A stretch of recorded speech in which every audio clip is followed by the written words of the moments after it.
옥에 갇혔던 사도 베드로가 탈옥한 이후에 그도 굉장히 절망 가운데 빠져 있었던 것으로 우리가 짐작이 됩니다. 사도 야고보가 순교를 먼저 당하고 이제 그 다음날 처형되려고 하던 그 전날 밤에 일어난 사건이었고, 거의 절망적이고 자기가 이제 순교를 당할 것이다, 이런 아마 마음속에 있었던 것 같아요. 그 천사가 그가 옥문으로 나와서 바깥에 나올 때까지 이게 환상인지 현실인지 그것을 분간하지 못할 정도였다라고 앞에서 어제 본 본문 속에서 그렇게 표현되어 있는 것을 봐서, 그러나 이제 정신을 차리고 보니까 정말 하나님의 천사가 자기를 옥에서 탈출하게 하였다는 것을 깨닫게 되고, 즉시로 그가 발걸음을 향한 곳은 바로 마가의 다락방, 마가의 집으로 가게 됩니다. 그래서 거기에 여러 사람들이 모여 있었는데, 물론 예루살렘 당시의 예루살렘 교회는 이제 가정교회 중심으로 되어 있기 때문에 그 마가의 다락방에 모든 성도들이 모일 수 있는 상황은 아니겠죠. 아마도 각각 가정별로 모여서 특별히 베드로를 위해서 기도를 하였을 것입니다. 그리고 마가의 다락방에도 몇몇 제자들이 모여서 기도를 하고 있었던 것으로 우리가 짐작을 할 수가 있는데요.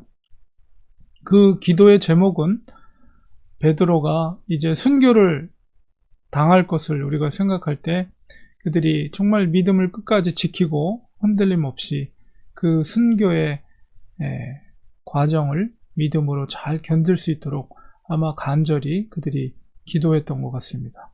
베드로가 바깥에서 문을 두드릴 때 로데라는 작은 소녀가 나와서 영접하는데, 베드로의 목소리를 듣고 안으로 들어가서 제자들한테 말할 때 제자들이 얼마나 놀랐으면, 그리고 베드로가 이곳에 나타나리라는 것을 전혀 생각하지도 못했죠. 상상도 못했죠. 왜냐하면 옥 안에 2명의 간수들이 있었고 바깥에서도 2명이 지키고 있었고, 그런데 그런 옥 중에서 나올 수 있다는 것은 거의 불가능한 것이었기 때문에, 그래서 그 기도했던 제자들도 그 조그만 소녀에게 너가 미쳤구나, 이런 이야기를 할 정도로 베드로가 이 현장에 올 수 있었다는 것을 전혀 상상도 못했던 거죠. 그런데 진짜로 베드로가 다시 문을 두드릴 때 나와서 보니까 베드로가 눈앞에 있는 광경을 보고 깜짝 놀라게 됩니다. 그래서 그 안에 갔을 때 예루살렘 교회 가장 이제 지도자 역할을 했던 게 베드로와 또 예수님의 형제 야고보였는데, 그 자리에 있지는 않았던 것 같아요.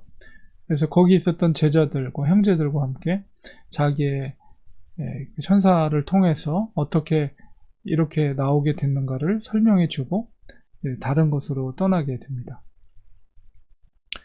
이 초대교회 공동체 가운데 특별히 누가는 이 교회 확장에 있어서 가장 핵심적인 원동력으로서 바로 기도를 계속해서 반복해서 기록을 하고 있는 것을 보게 됩니다. 우리가 사도행전을 지금까지 12장까지 계속 읽어 나오는데, 우리가 이렇게 반추해 보면 매 순간순간마다 누가는 기도의 중요성을 매우 강조하고 있어요. 그들이 성령을 받을 때 모여서 기도했고, 또 새로운 사도를 뽑을 때도 그들이 기도로 준비를 했고, 그리고 베드로가 감옥에 갇혔을 때도 기도하고, 또 늘 그 성전 미문에 올라갈 때도 기도 시간에 맞춰서 베드로가 이제 올라가서 요한과 함께 올라가서 기도했던 것. 그래서 매 순간순간마다, 그리고 교회가 모이기를 힘썼다, 그리고 모이기를 힘쓰고 또 기도에 전혀 힘썼다, 이런 것. 그리고 사도의 직분을, 집사를 뽑을 때도 또 기도를 하고 준비하고, 또 사도들도 말씀과 기도에 전무하리라, 뭐 이런 누가는 물론 누가복음에서도 굉장히 기도의 영성을 중요시 여깁니다. 그래서 예수님의 사역 가운데도, 시험을 받을 때도 예수님께서 또 세례를 받을 때도 마지막 순간에, 그리고 수시로 습관을 쫓아서 홀로 한적한 곳에 하셔서 기도를 하셨던 예수님의 기록, 이런 것들을 누가는 특별히 강조해서 기록하고 있고, 마지막 십자가상에서도 예수님 기도하셨고, 스데반 집사님도 역시 마지막 순간에 기도했고, 그러니까 오늘 본문 속에서도 베드로가 옥에 갇혀 있을 때 그의 순교 현장 속에서 그를 위해서 기도하는 교회 공동체를 보게 됩니다. 그래서 우리 초대교회 모습뿐만 아니라 예수님 제자들의 모습 속에서 이 누가는 얼마나 이 기도가 중요한 것인가, 결국 교회가 부흥하고 교회가 복음이 확장돼 나가는 데 있어서 그 원동력이 무엇이냐라고 했을 때 바로 아주 중요한 요소 중에 하나를 기도로 누가는 기록하고 있는 것을 보게 됩니다. 그래서 우리가 특별히 교회 공동체는 이 기도 없이는 존재할 수 없는 공동체라는 것을 우리가 생각하게 됩니다. 그리고 교회의 분명한 사명은 계속해서 복음이 확장돼 나가는 것, 그리고 그 지역적으로 사도행전 1장 8절의 말씀대로 복음이 예루살렘에서 시작해서 폭발적인 부흥이 있게 되고 핍박을 통해서 사마리아 지역으로, 온 유대로, 그리고 그것을 넘어서 이제 헬라 문화권에 있는 전 열방을 향해, 전 나라를 향해서 복음이 펼쳐져 나가는데, 바로 그 모든 것을 하는 데 있어서 기도라는 것은 정말로 원동력과 같은, 복음의 확장의 원동력과 같은 역할을 하고 있다는 것을 이 누가의 기록을 통해서, 그리고 제자들의 모습들을 통해서 우리가 알 수가 있게 됩니다. 그러니까 우리가 특별히 이제 초대교회 기도의 특징은 제가 이제 성령의 강림 때에도 설명해 드린 것처럼 그들은 모이기를 힘썼다. 그러니까 모이기를 힘쓰는 것이 약해진다, 모이는 것이 힘쓰지 않는다 라고 했을 때 거기에는 부흥이 있을 수가 없고, 분명히 그 공동체는 건강하지 못한 거죠. 그러니까 성도들이 모이기를 사모했다는 거예요. 왜냐하면 모여서 그들이 하나님 앞에 같이 기도하고, 그들의 기도는 합심 기도, 그 다음에 전심 기도, 그리고 그들이 한 가지 기도의 제목을 가지고 함께 기도했다는 것. 그럴 때 하나님께서 그 기도를 통해서 역사하셨고, 또 성령님께서 강력하게 그 공동체 가운데 기름 붓듯이 은혜를 베풀어 주셨고, 그것이 또한 능력이 돼서, 그러니까 우리가 신앙생활을 하다 보면 여러 가지 시험이 있고 핍박이 있잖아요. 우리 초대교회 제자들과 사도들의 모습 속에서도 얼마나 많은 핍박들이 그것을 경험하게 됩니까? 그러나 그것을 이길 수 있는, 심지어는 그 순교의 자리 속에서도 그것을 능히 이길 수 있는 힘이 어디서 왔느냐라고 했을 때, 물론 성령께서 힘을 주시는 거지만 그 속에는 항상 그들은 기도하고 있었다는 거죠.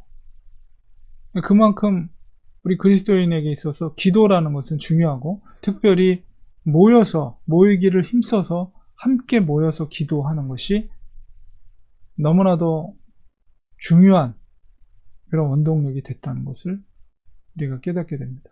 그래서 우리가 항상 모여서 하나님의 나라가 확장되고, 또 시험과 역경과 핍박이 있을 때 서로 함께 힘을 모아서 기도함으로 그 시험과 환난과 핍박과 역경들을 공동체가 능히 이길 수 있도록 서로를 위해서 기도하고, 함께 기도하고, 또 사도들을 위해서 기도하고, 그것을 통해서 하나님의 나라가 확장되고 그 시험들을 능히 이겨내고 하나님의 주신 사명들을 사도와 또 제자들이 그 일들을 감당할 수 있게 되는 것입니다. 그런 교회의 원리, 초대교회에 가지고 있었던 아름다운 그 기도의 모습, 또 모이길 힘썼던 그 모습은 현재 이 시대를 살고 있는 우리들과 교회에게도 동일한 요소이며 부흥의 원동력이라는 것입니다.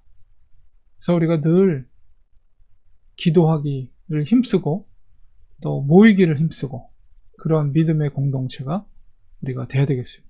그래서 기도의 능력을 체험하고 그런 영적인 세계를 체험함으로 그 모든 가시적이고 외형적이고 겉으로 우리가 체험되어지는 모든 현상들을 우리가 능히 이길 수 있는 힘은 육체적인 힘이 아니에요.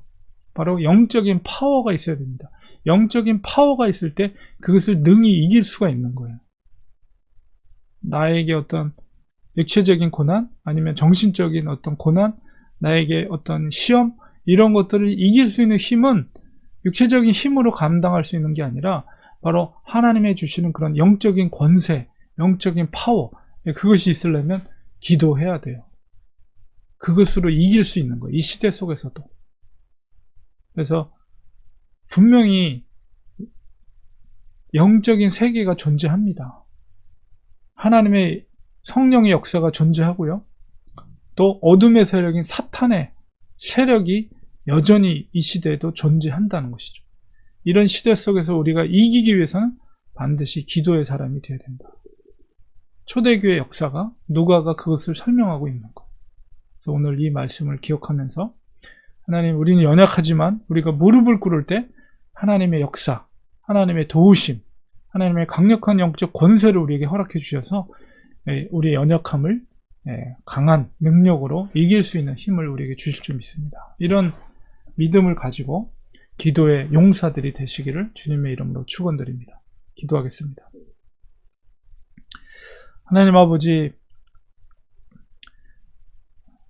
누가복음과 사도행전을 보면서 누가가 얼마나 기도의 영성을 강조하고 있는지, 주님이 처음으로 시험을 받을 때나 또 세례를 받을 때, 공생애를 시작할 때, 모든 과정 속에서, 그리고 마지막 십자가상에서도 예수님은 늘 기도하셨습니다.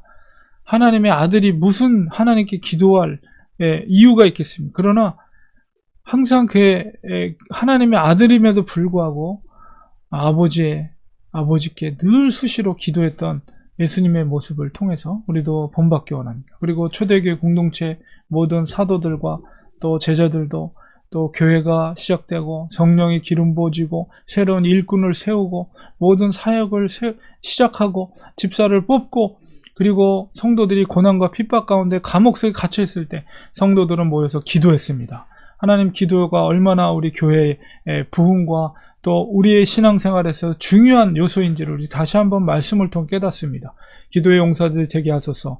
기도를 통해서 영적인 권세, 영적인 파워를 우리가 하나님으로부터 공급받게 하시고 그 능력으로 능히 이겨나갈 수 있는 우리가 될 수 있도록 도와주시옵소서. 예수님의 이름으로 간절히 기도합니다. 아멘.